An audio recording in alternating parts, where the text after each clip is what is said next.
So today on the podcast, I'm welcoming back on a guest that's been on before, Georgina Nestor, who is a content and copywriter with over 11 years experience. I always get my guests to introduce themselves when they first come on because they always say it a bit better.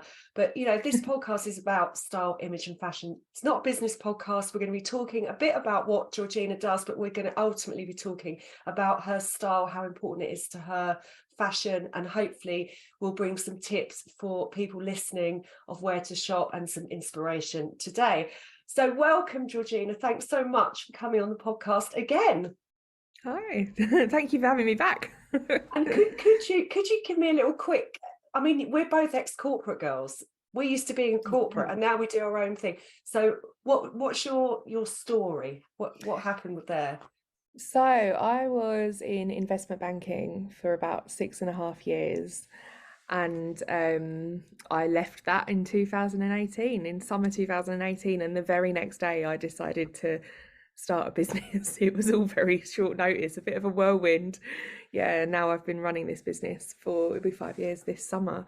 Um, 5 years doing it by yourself. And what exactly is your business? I know you do copywriting. You help people to. yeah, Yeah, so I do content and copywriting. I've been doing that for 11 years or over 11 years now. And when I was in corporate, I was doing moonlighting as a freelance writer for various publications, media outlets, other entrepreneurs, not that I was an entrepreneur back then. Um, and now I do it full time. And the thing that I love in my work is that I really help people to bring their real voice out. The online market is so saturated, especially after COVID. I feel like everyone has a business these days, and it's so important now more than ever to make sure that you are being your true self because people know when you're not. And that's what I help them to do. I mentor them, but I also do done for you content and copywriting as well. I mean, this is one of the reasons I really wanted to have you back on the podcast, is because we speak the same language when it comes to the fact that we both really value being authentically yourself. And like you say, and if I talk about being authentically yourself in style. So don't follow trends, don't get caught up in trends and get distracted. Until you know yourself, you'll always be a bit confused, and like for you it comes out in copywriting. So I Yeah. said before, you help people to talk. I didn't mean it in that simplistic term, but what I meant was you help them to find their true voice and Yeah. get it into their copy, because like you say, it's a really busy, I mean, yeah, everyone's got a business. And the styling side, Georgina, honestly, it's like someone, every day pops up new who's done a styling course. People did Yeah. styling courses in lockdown, and it's a saturated market. So how can you stand out by being yourself? It does sound wishy-washy when you first hear it, like, oh, just be yourself, and then everyone, the clients come and you get your brand out there. But it's really about knowing what your brand is and knowing who you are and how you and your business align. I think a lot of the time business owners forget that they are not their business. They just run their business. They're the CEO, they're the company owner. And it's about making sure that your brand's values are so clear that anyone that comes across your website, that comes across your socials, knows exactly what you're all about and why you're doing what you do. I think a lot of the time, especially since the pandemic, people just started a business thinking, okay, this will make me some quick cash. And they didn't really think about why they were doing it and what message they wanted to put out there into the world. So I think this is why now it's more important than ever that you do have that really clear message, that people know exactly why you're doing what you're doing and who it's for and what you're all about. And I think that that's the easiest way to stand out. It sounds really simplistic, but it really is as simple as that.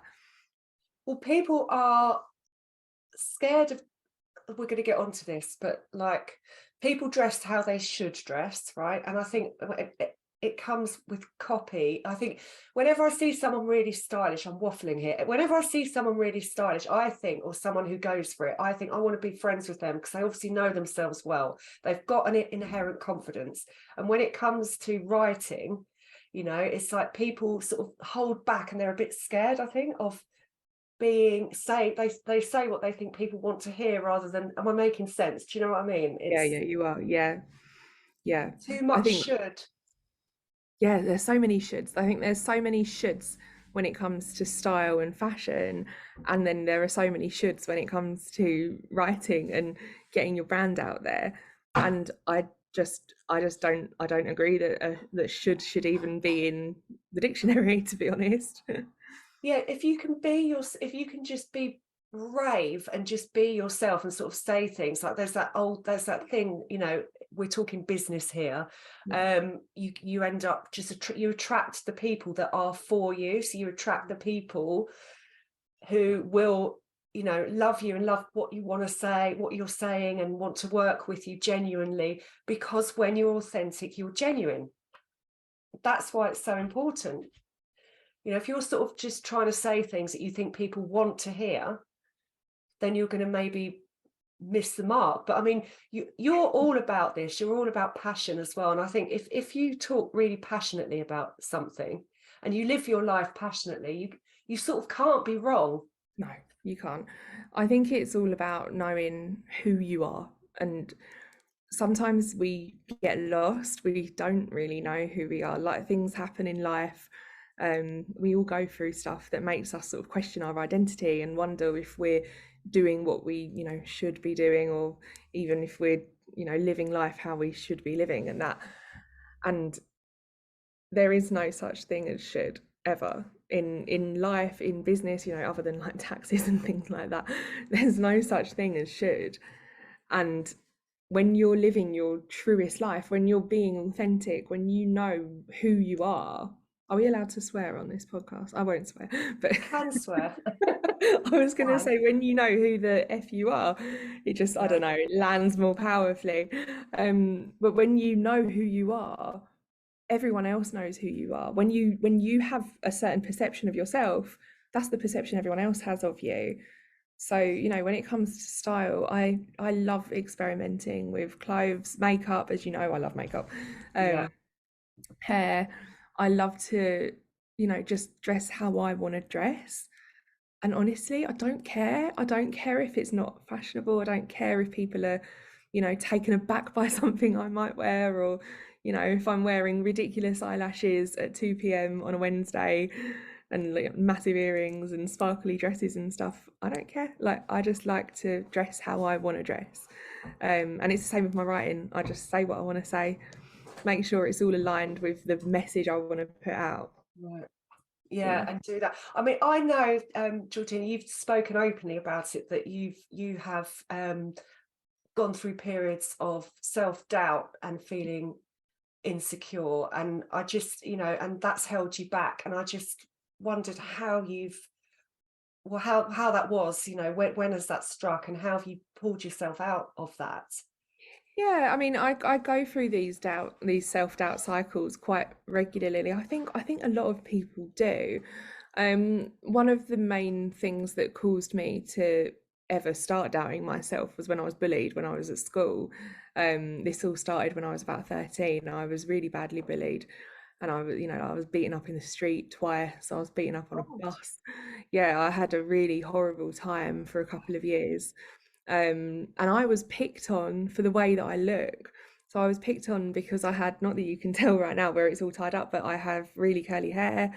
I'm really freckly. Again, not that you can tell. I They can't come see out. any freckles. I've No, got loads of freckles as they come well. out in the summer. Wait until a couple months down the line, and then I'm like, wee, all my freckles are out.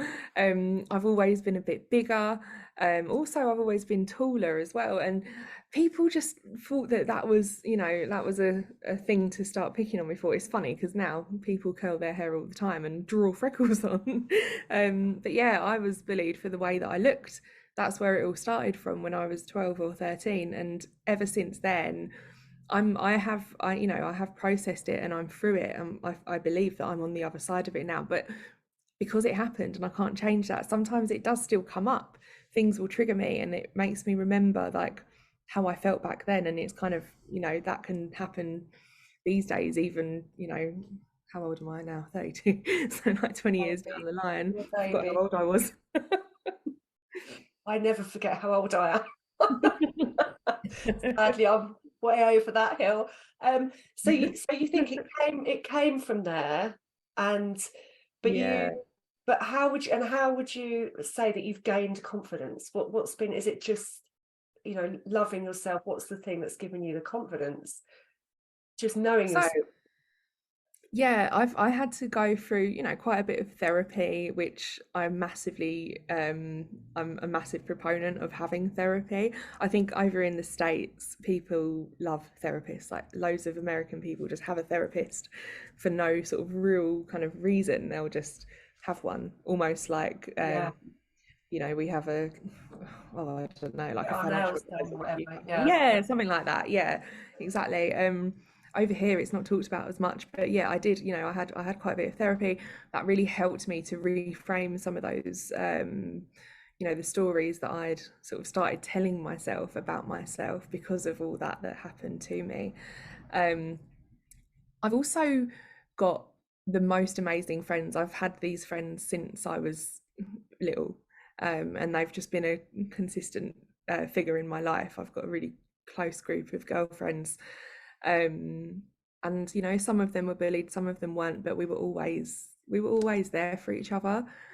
And just having that kind of, you know, like that consistent group of people, I'm so fortunate to have them because they have massively helped me, and I can just text them if I'm having a rubbish day, you know, and I know that they'll always be there for me and vice versa. And experimenting and not being scared of just, I don't know, like wearing what I want to wear or doing some wild makeup. It really helps me to feel better. And music, a lot of music really helps me too. Well, I mean, yeah, you know, preaching to the converted with how makeup and all that makes you feel better. I'm feeling very Monday-ish today. It's Same. Monday. I was just like, oh, I just looked in my makeup box. I was like, right, pink eyeshadow. You probably can't see, but I've got quite. It actually makes me look a bit like I've got red eyes, but I No, I put a like it. slick of pink on my eyes and a red top, and that's how I've stepped into podcast host mode. I mean, this is the power of, you know, your image. And I don't, maybe to some extent I've used my clothes and stuff to hide my true self, because I think you can do that as well. You can, because it is like an armor, Yeah. you know, what you wear. But I mean, how has your sort of style changed over the years? You've developed it, you've become more confident. And Yeah. for me, like as a bystander looking at all your content and stuff, it looks to me like your image is very important to you. Yeah, it is. It is very important. So if I'm going, you know, even if I'm meeting a friend for lunch and on like a like a Thursday or something, you know, not a big night out or anything like that, I still want to look my best because I feel my best when I look my best. Um, if I'm leaving the house to go and meet someone, or even just me and my husband, like going out for a couple of drinks in the week or something like that, I always take the time, which I'm fortunate to have. I know that a lot of people, you know, you might not have all the time in the world, but I am quite privileged where I, you know, at the moment don't have kids or anything, and I can spend the time sort of really getting ready and spending that time with myself. That's so important to me. And you know how if you go on a night out with your friends, sometimes the most fun part is all getting ready rather than the actual night out. Like I love that. I Yeah. love just sitting there and doing my makeup and, you know, figuring out what I'm going to wear, although sometimes it's really stressful. Um, I like to always look nice when I'm out and about. Yeah, same with me. It's important, and I do not get the frivolous thing. I just don't. It's not in my vocabulary that people think that it's a frivolous pursuit to spend time on yourself. And to, I No. mean, it's self-care. But I Yeah. mean, you know, you mentioned at the beginning you're tall. How tall are you, Georgina? I'm well, I mean, I say I'm tall like I'm some sort of giant, but I'm 5'8", which is kind of not, you know, not huge, but not Yeah, but tiny. it's Yeah. tall. You're curvy lady, and you know, you're not necessarily catered for in the shops. I really want to talk about that Yes. today. Yeah. I mean, if we go back, if we go, so basically curve is how people describe curve models. Yeah. They used to say plus size, that kind of thing. And I don't think that people generally like that term anymore. There's like mid-size, isn't there? And mid-size apparently is size Yeah. 10 to 14 or 16, I think, and then curve is above. Yeah, it's just mad. But years ago they would be on the high street, Evans, and I know we talked about this No. last time, clothes with butterflies on them, and that was Oh. the choice, wasn't it? Yeah. So what's happening? Has the landscape changed? I think that it has. It is, well, I think it is. I think it's changing. I don't think we're fully yet there yet. Um, I personally, I still do find it a bit harder to go into a shop on the high street and just find what I want and buy it when it comes to clothes. Um, I mean, all shop names have completely escaped my head and now I can't even think of any. But okay, like New Look, for example, if I went in there, Mm. I'm about a size, oh God, it really ranges. It massively ranges. I could wear a size 18 or a size 26. Like that's how That's a inconsistent the shops that's are. a huge difference. It's That is massive. ridiculous. It's crazy. Um, but I could go into a shop and if I wanted to go and buy like a nice dress for the evening or something, I would have to go over to the furthest corner, right over near the changing rooms, hidden, and all the clothes are quite a lot of the time pretty drab. Mm. Or they've just got strange patterns and like quotes on the front, and it's like, I don't want to wear that. I want to wear what like what the slimmer people are wearing. Like just because I'm bigger doesn't mean I don't want to dress in a way that I like.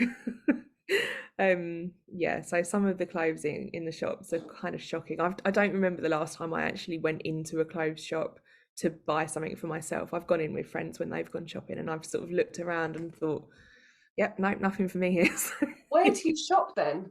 I go online. So this is one gripe I have with the fashion industry. So for people who don't want to spend hundreds every time they buy a new outfit, it's quite hard to find ethical plus size brands. So I do shop on places like Boohoo and ASOS and Shein. I think that's how you say it, Shine, Shein, don't know. Is that the one that's in Um, China? yeah, She.